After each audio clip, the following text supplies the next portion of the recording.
Part two with Connie Fleming. We're having a long, amazing, lengthy cultural talk, and I'm loving every minute of it. So this is going to be a long one, but a very necessary and very good one. We were just talking about her working with Stephen Meisel, Francois Nars, and Orbe on a shoot. She's joining right now, so we're going to talk about some other amazing things. So hold on, what happened? Go live with... by the way, my sunglasses are Anna Corinne Carlson. I love them, and they're new and amazing. Hello. Okay, so yes, just sidebar. I'm loving this conversation. It's definitely going, long and amazing. But I'm like this, listening to everything. So, and so did you work with Jean-Paul Goude? No, but Stephen Meisel photographed us together. No, I saw it because I saw that online. So Jean-Paul Goude to me, like Terry Mugler, the people that you worked with are people that I've been obsessed with my whole life. So Jean-Paul Goude to me, he was a photographer really, but he's an artist more to me. And he's done some of the most amazing, I call him art, ever in the history. I think ever. He's one of the most underrated, really. I think underrated in a lot of ways too. But I love Photoshop before Photoshop. Yes. And but even the creative concepts is what I'm obsessed with him for. What did you know him, or what was that all about? It was really beautiful to meet him. That was the only time that I met him. Yeah. And we spoke. He was really kind of loving in a way. Yeah. Loving and nurturing, but there was a strength there. And wanted to kind of know what makes you tick. Yeah. And I think that's part of the art, and the yeah. essence of the art, that he wants to know what makes you tick. Well, it's interesting because the three people you mentioned, you said they all had that in common, basically. The three people I mentioned, basically. But you know how you had a thirst for art? I think they have a thirst for people. It's different. You mean something, or people's essence and energy. Like you have a thirst for art, they have a thirst for getting the soul of a person, let's say, so. And I don't know any of them, but that's what I'm getting from what you're telling me, so. Totally. And are there any other highlights, because I remember when you were modeling and being like, it seemed very grand and like you were doing a million things. Are there any other highlights from your modeling that you want to share, or what are some highlights other than what I've talked about? Working with Steven, working with Solo. Oh my gosh, I'm drawing a blank. It's okay. I mean, listen, that's what I mentioned is enough. That's fine. Oh, working with and modeling for Gianfranco Ferré. Amazing. Is one of my heroes for the Life Ball. Amazing. Just like so incredible. Yeah. He's up there with like Vivian, working with and shooting with Stephen Klein, because Stephen Klein knew me from Boy Bar, and like I'm in the I was in like the Vivian Westwood, the beginning of the Hooker platform. And he's like, okay, do a cartwheel. And I was like, oh, okay. And I was doing cartwheels out in front of Milk Studio, and it was like so incredible. And he's like, okay, throw yourself against the wall. And I was like, yeah, okay. Well, it sounds like, I guess the people liked you, you liked them, it's like they both liked each other. It was like, you weren't a model that they were just shooting. I think they liked you, is what it was, in the relationship, I recently met Vivian Westwood. I was in Paris, actually, on like March 3rd or something this year, and I met, for Paris Fashion Week, and I met Vivian Westwood for the first time. And I will say what's amazing about her is that she's still that person. She was very idealistic and very still punk rock. She's probably about 75, and she was still punk rock. And I thought, well, that's really inspiring to be. She has definitely not settled down by any means, and it was great to see. She was really punk still. I was like, yo, you go, girl, Why settle down? Yeah. You molded. You're a molder of our world. Why sit back? Yep. And she was really interesting. Very like Pat in that way. Yes. Of like molding and seeing and wanting to give it life and give it a place to kind of, grow. One more modeling thing that I remember is that you did, is the magazine called Candy Magazine? Yes. Candy? Yes. So this is more recent. You did the cover of Candy Magazine and you portrayed Michelle Obama.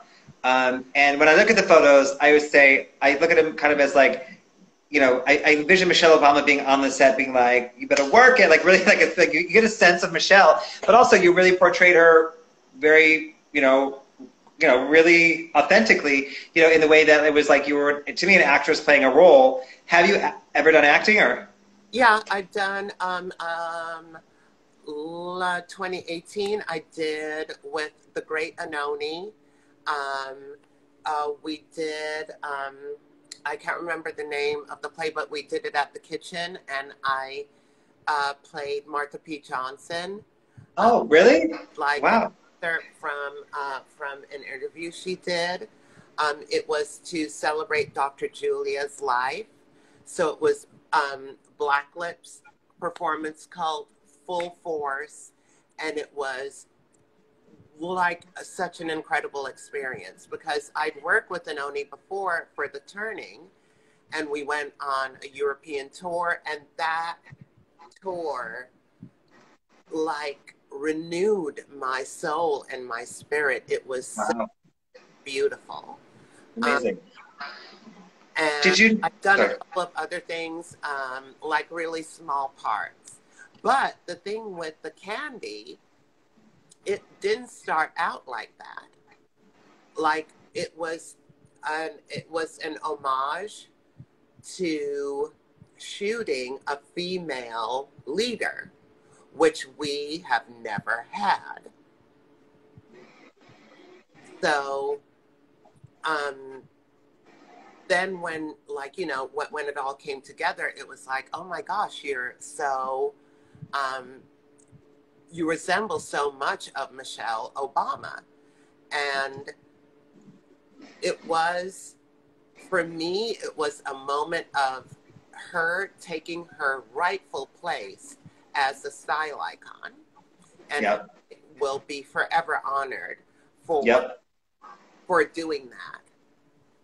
And like, you have to give her her props.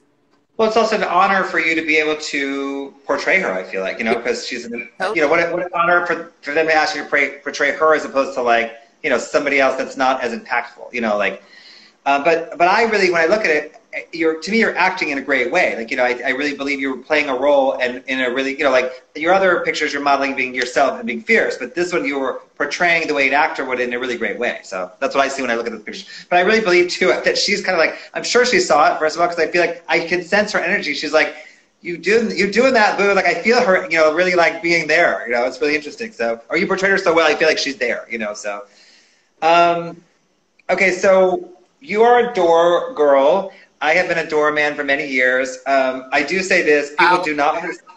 Power to the door people. Yes, people do not understand how rough of a job it is, first of all.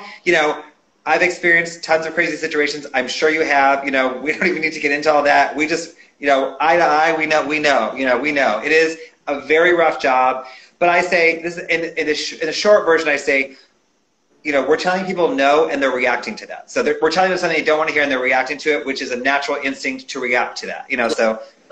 So I mean, that's the science behind it, is that you're telling people no, and they don't like that, and they're reacting. And that's part of our job. And navigating that. You've got to. Well, navigating it is the key to being a good door person, basically. How to navigate that, So I think because you have to. Kind of gauge people, because what we're doing as door people is curating a room. Of course, yes. So you have to kind of feel people. Yeah, and of course. Feel like, are you going to be okay in here? Yeah. Because it's like, as a door person, one person can destroy the whole room in 2 seconds with their energy. So you're kind of the signpost of like, this is what you're going to get in there. So either you're with it and you can play, or you got to go home, boo. Well, I always say I pretty much know when I see them walking to the door. I already know if they're getting in or not. I'm pretty, and it's based off of, you can feel people's energies from far away actually too, or and I'm a big component. If I made someone wait for 30 or 45 minutes and I did not, let's say I didn't want to let them in per se, and they waited patiently, they didn't bother me, they waited for 45 minutes, I let them in, and that's definitely the right choice. But the reality is you're absolutely right. Within 30 seconds, you can tell how people are reacting to even you, how they're going to be inside. So, even less, 15 seconds. It's like, it's such a quick thing. I always say too, doing the door, let's say I'm, showing someone the ropes or something, I say it's all about being decisive and never go back on your word. If you said no, it's no. So. Yeah, because you feel it when they come up. You feel their energy, and you feel like, oh, you're not going to get along well with the other children in the playground. So I kind of have to say no. Sorry. Yes. Nothing. And it's like there isn't always enough time to kind of say sorry. Try. Well, to nurture the situation, and I always say the door is not a democracy at all. It's not. So, and I always say I say it within the first. Our exchange is 30 seconds or less, and if the answer is no, I told you it's you cannot come in. It's we're done. Like, not in a rude way. We're done. Like, I don't want you to ruin your own night. Go somewhere else and have fun. I say that all the time. So. It's a big town. Find another place. And then also, I'm sure people think, people that know me know that I'm a lovely, kind, warm person. But people that don't, I had a reputation for. I've been on the door, and really, I haven't done it a couple years, but I did it for many years. And so many people thought that I was very rude. Like, I'm sure they probably think or thought about you, and it doesn't bother me at all. It doesn't bother me at all. I'm like, good, they should think that. So that means that we were doing our job, basically. Correct. Yeah. But I know and it's only a few of us know. Like, people don't really understand. So, what are some of the stories like crazy stories people have done, offered you things to get in? Like, I have a million as well. But what's kind of some wild, sex, drugs, rock and roll? Like, what are some things people have offered you? All of the above. Sex. Drugs, I know. Right? What's the most money you've ever been offered? I think 400. Oh no, I've had thousands, like 1,000, 2,500, yeah. But situations where there's no way I could do it, and it was like it was not happening. It was like Diddy's birthday or something. You cannot come in. I have one story which I like telling everybody, but you'll understand this one. So I did a lot of hip hop parties, predominantly all the hip hop parties when it was like booming, Jay-Z, Diddy, all that stuff. So DMX had come up, and he had the #1 album in the country. It was at Cheetah, and I had purchased the CD. It was about CDs. I purchased the CD. I had listened to it all week, and was like, I loved it. And he came with like 30 guys or something crazy like that. So you know the deal. So I was like, I'm sorry, possible, dude.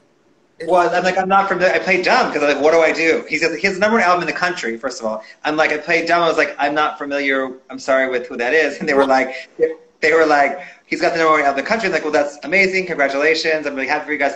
I'm not familiar. So like, because there's no other way that I could get out of this situation. How else was I going to get out of this situation? I basically played dumb, but I owned the album. I bought it. You mean? So anyway. But it's like, you have to make that decision for their well-being, ultimately. You're right. You're absolutely right. It's never personal. It's never personal with me. It never is. You mean so? Because that's what people kind of don't realize in the moment. This decision is to benefit you for your kind of safety, for your kind, you don't want to get in there and be tossed out 2 minutes later.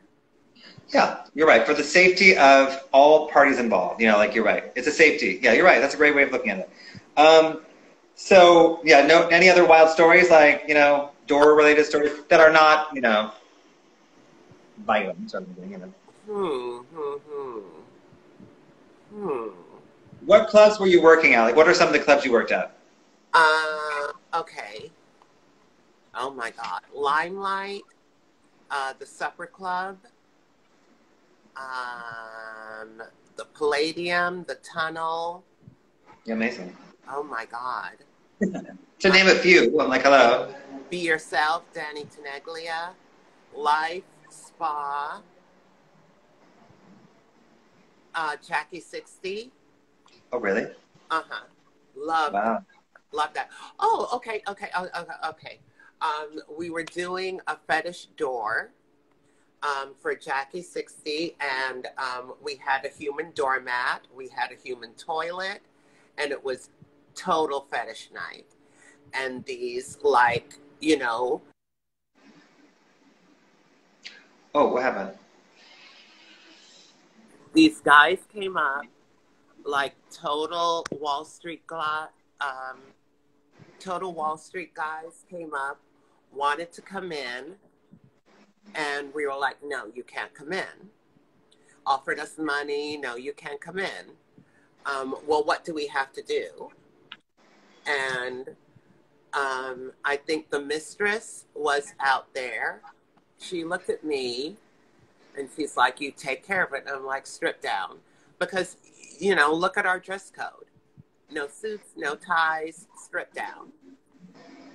And they're like, strip down till like we can keep on our pants. And I'm like, no, why underwear. That's how you're getting in. But no more talking, or you'll have to go in nude. That's the only way you're going to get in. They took off all their clothes. They were in their underwear, and like we gave them like little bodega plastic bags that they put their clothes in and checked them in code check, and they left after I did. That's like I knew that. I wasn't saying I knew they had the time of their night, the time of their life. I knew it. They had the time of their nights. That's One so of funny. them being, when I went in at the end of the night, one of them was being spanked by a mistress, and he had the biggest smile on his face. That's so funny. See, that's a great story, by the way. So, okay, so, you know, to me, you kind of represent like self-confidence, kind of fearlessness, truly, and resilience. You know, you've been through the 70s, 80s, 90s, you know, 2000s in New York. What are some lessons, you know, that's who you are to me now. I'm sure it took you a moment to arrive there. What are some important lessons that you've learned that you'd like to share, I guess, along the way? I've learned to kind of trust myself a little bit more, because I wish I was easier on myself, like at the beginning. Yeah. And not trusting in my innate talent. And like, you know, giving myself more of a break. But yeah. It does help in your growth. It does help in your kind of exhaling and being able to take stuff in. And I wish I would have fought more in a lot of ways. Like fought more as a, like, you know, a trans woman of color, for my visibility, more for my sort of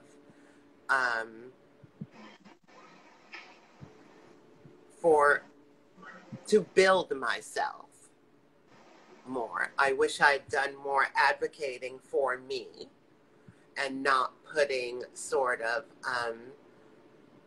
you know, something else ahead of it. Yeah. I mean, I think you did an amazing job, just, you know, so you know, of kind of navigating the situation. I think you did an amazing job. You know, I think you are an absolute trailblazer, you know, such a visionary, and you are and were such a great example for the generation that came after you. You know, I think that you paved a way in a lane that didn't exist, and you know, I think you did a great job. Me personally, I'm just saying. You know, you're kind of, that's my outsider's perspective. You know, and the reason that I didn't even want to have this initial conversation with you is because I was doing Pride Month. Like I said, I've been doing this the whole time, and I was doing Pride Month, and I've had, you know, many trans friends on here, and I thought I specifically want to do, like, you know, a black trans person, and I have some obviously black trans friends, but I said, oh, you'd be really great to do during Pride Month, and, you know, just to celebrate you and all these different things. And I said, you know what? And it dawned on me, and, you know, I did talk to you earlier about this. to me, though, the one thing that does kind of, I guess, bother me or, really dawn on me is that you're not in the current Black trans conversation. And I don't understand that because you're so important to it. You mean, to me it goes Marsha P. and Laverne Cox, and there's, kind of skips over something.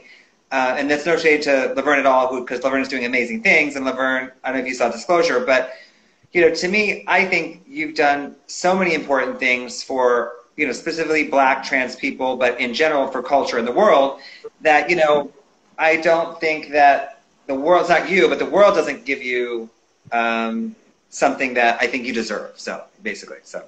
Well, I think my kind of story got tilted into drag during that trend in fashion, because I remember like coming home from Paris and like when it was really at its pinnacle, like media outlets, reporters, people calling to ask you for your opinion and all like that. And they were, the conversation would begin that I know you're trans, but what do you think of drag because of your past? And when the story would come out, or when the program would come on, it would be photos of me, footage of me on the runway, or a quote from me, and nothing about my transdom. Got it. The narrative was the narrative and what they wanted. And if you suffered for it, too bad for you. But I think now it's kind of shifting, and people are kind of realizing now what it was then. Yeah. Because back then you didn't have to ask. There wasn't a Twitter or an Instagram or a Facebook for you to correct or like say, no, you asked me this, not that. Yeah. And why are you retooling it to serve you? And why do I have to sort of get it in the neck or be stabbed in the back because you... Or really be used. Sorry to pick up. Or to be used in their agenda, basically. So, yeah, no, I get it, yeah. So, do you think it's a timing thing? It's like drag became really popular around the time that you were also becoming really popular? Or is that what, is a timing thing? Yes, totally. And it's also what the kind of what the fashion world does to the trans person or to the non-binary. They've done it to Tracy Africa. Yeah. They've done it to Terry Toy. Yeah. They've done it to April Ashley. Yeah. They've done it time and time again because because when I was like modeling and everything like that, it was very much, well, let's not tell them, because back then it was like, oh, if people knew, women would be offended and you would kind of destroy a fashion company. That was kind of the narrative that was spun, that you could destroy a fashion house's name and their reputation and their sort of ability to sell because you are lying to the public or the audience. And it's like ultimately playing with gender or gender identity is part of humanity. It's part of expression. It's part of fashion. It's always been. It's always been since Chanel put women in pants. And people protested and you're trying to take our daughters away. It's always been part of the conversation. that duality of sex, that duality of gender, and playing with it. It's always pushed forward. So to kind of want to hide it and sort of demonize it, it's very insidious and self-serving in a way that you want to keep your prejudice and your misogyny and your you want to keep your narrative, and whoever you have to grind into a fine powder, all well. Well, I think you said self-serving being one of the most operative, things. I mean, you're saying many amazing things right now, but self-serving being kind of like the thing that stood out to me. It's very self-serving. It's not about you or any trans person or gender identity, all that. It's about that person in a very selfish and negative way. So, And pushing their negativity to sort of cover for their inadequacy, their self-hatred. And it's like the 3 trans girls that got attacked in LA on the weekend. Yeah. It's like you were attracted. Yep. You liked what you saw, you wanted to get to know, but the fragility of your male ego and people witnessing that. Yep. The only way you could deal with that is violence, and that is insane. And it's the witnessing too that plays a key role. Other people seeing it. If it's one-on-one, I think it's different, but sometimes it's different. I've been in that situation. Like, people chasing you down the street throwing bottles at you. But I think that one kind of thing is that, that story got so much attention, more than any other, I think, trans violent story, I think, ever, really. It's got so much attention kind of on a broad spectrum. So that, I think, is a good thing. There was no denying.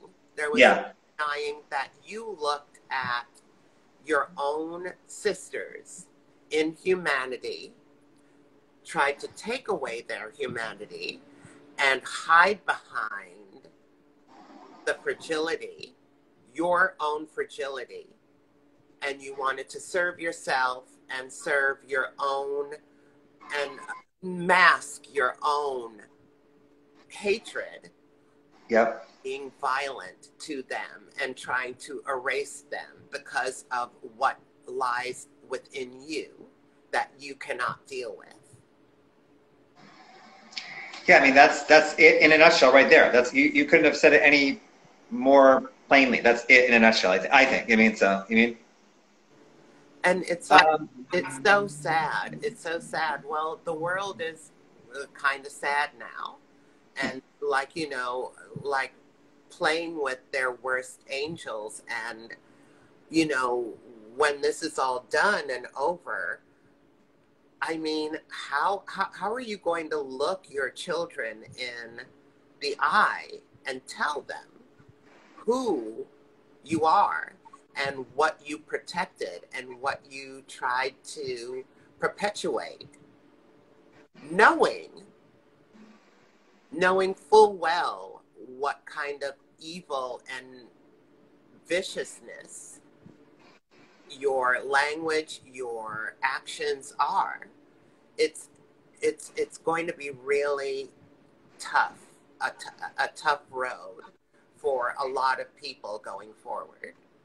Yeah, how did you contribute love to the world? That's what people should be asking themselves, as opposed to hate. Like, how did you contribute in a really challenging world? How did you contribute love and positivity and all those things? Not violence and hatred, which is the world is kind of perpetuating itself in that direction. So how are you contributing love and all these things? You're right. Yeah. Yeah.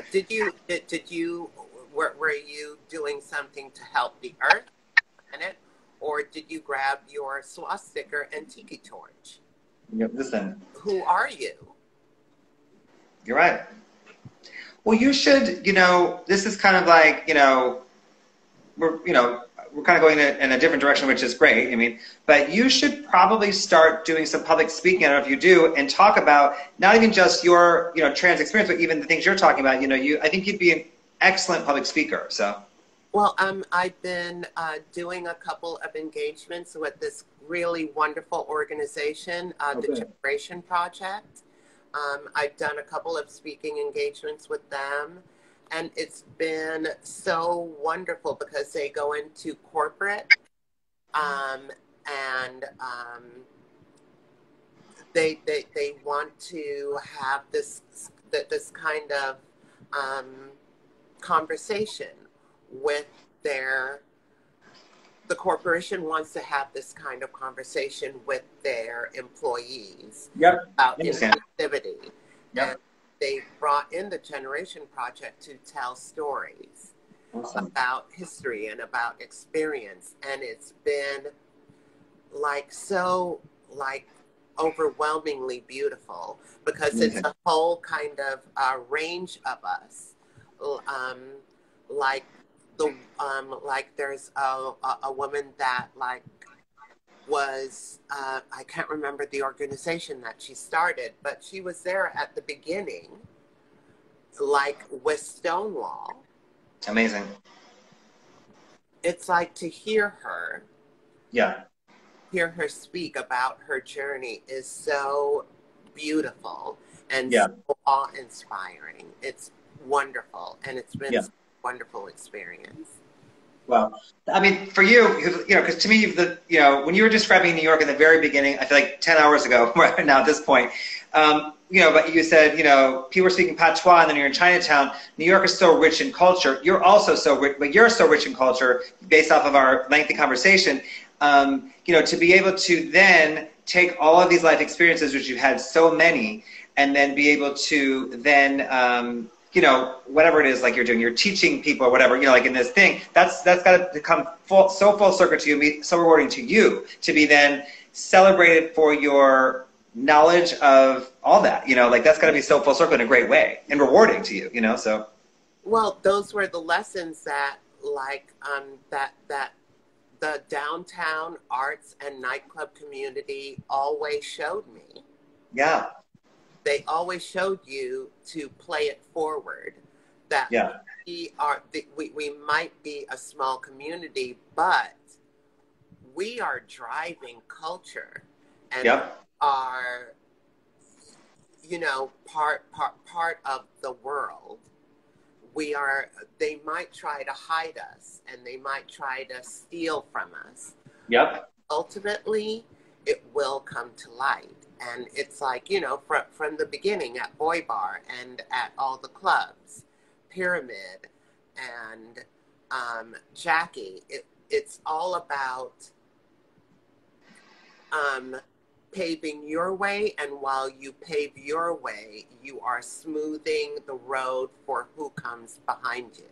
That is so amazing, and you have done that so well, though. That's amazing. Good for you. You should write a book. I don't know if you are, but you should definitely write a book. I'm getting my act together and do it. But do it because my thing is, I feel like people are lazy about writing books, but do it because your story is so great and unique, and it is really rooted in downtown New York City culture, and then there's a couple other stories going on there as well, but it's rooted in this culture, and these lessons you learn are life lessons that anyone can relate to, so definitely write a book. I'll read it, I'll help you promote it and grow from and become a person that doesn't want to take, but a person that wants to grow something and see it blossom and see it come to fruition and see the light.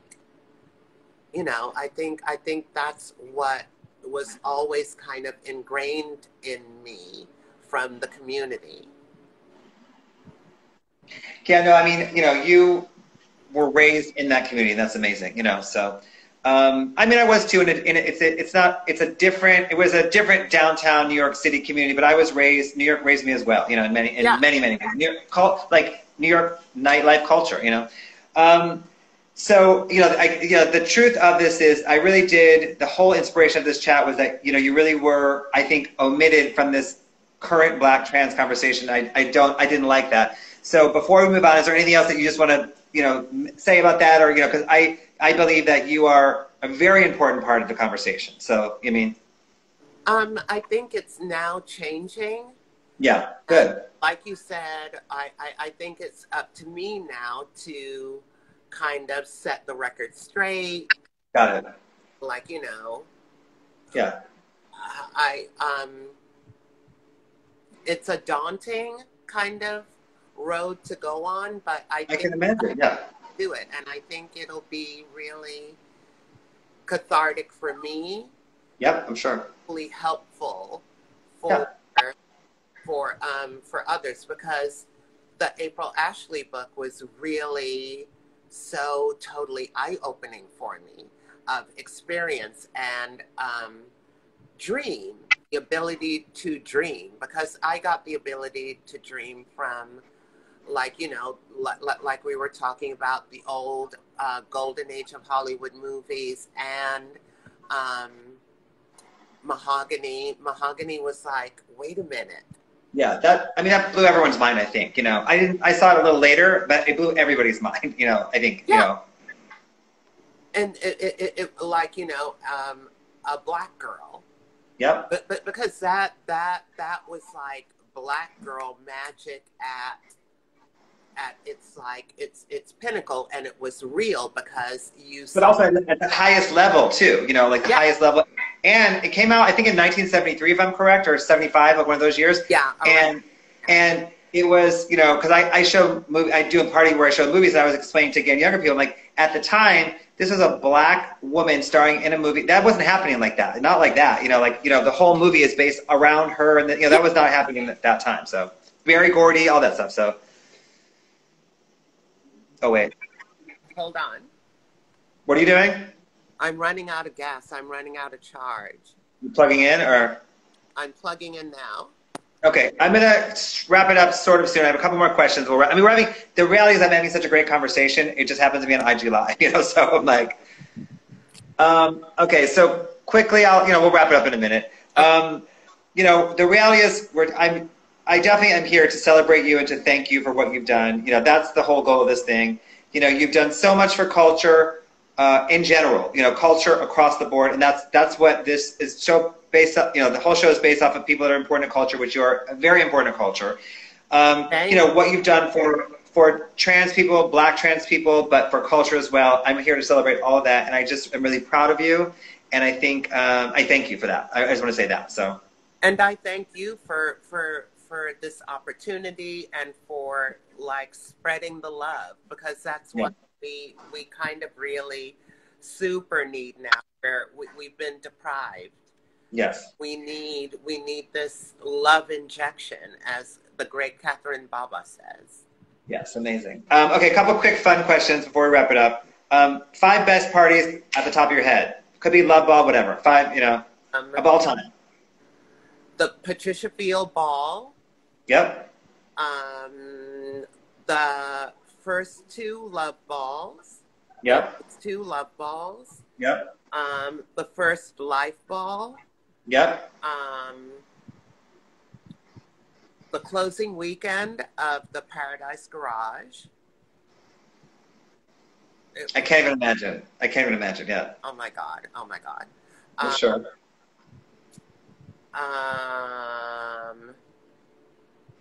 The Be Yourself, Danny Tenaglia.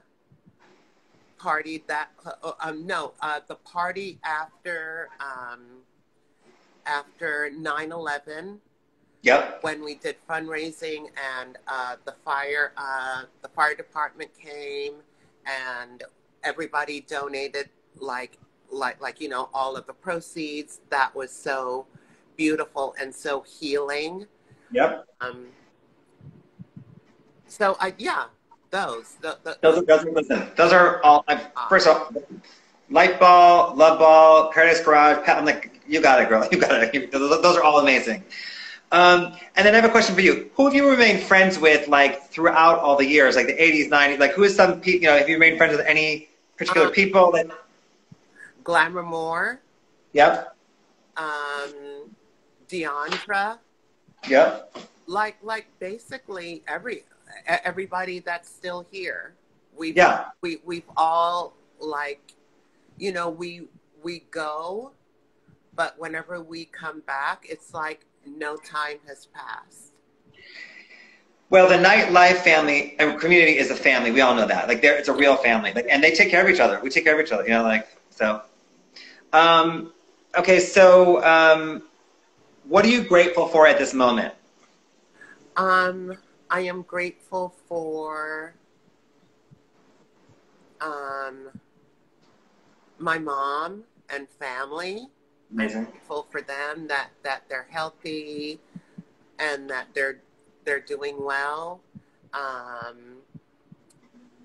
I'm grateful for, like, that energy of giving and philanthropy and fundraising. Yeah, giving back and, you know, all that. Yeah. That is really still going. And I'm thankful to be still breathing and rocking. Right. Yep. And then what inspires you, like, right now in life? Doesn't have to be like Corona related, but like, you know, the last year or two or whatever. What is inspiring you right at this current stage of your life? Art, creating art is inspiring me. My heroes, Antonio Lopez and Starvanos. Yep. And creating art. Yep, that's keeping me going, and it really kind of kept my sanity during this time. Yeah. If you could have 4 people to dinner, living or dead, who would they be? Oh my gosh. Well, definitely Grace. Yep.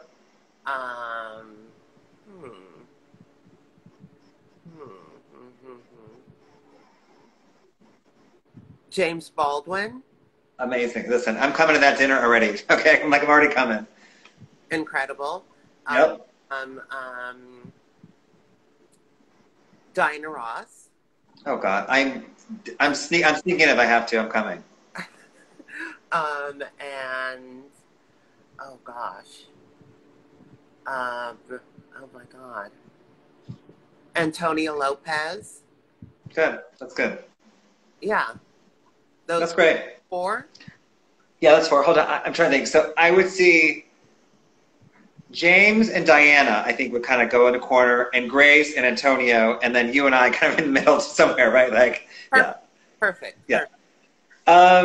Okay, and then finally, how can we support, well, you know, none of us are working. It's a really weird time. How can we, is there any way we can support you, or how can we support you? You know, people put their Cash App up on their Instagram. How can we support you right now?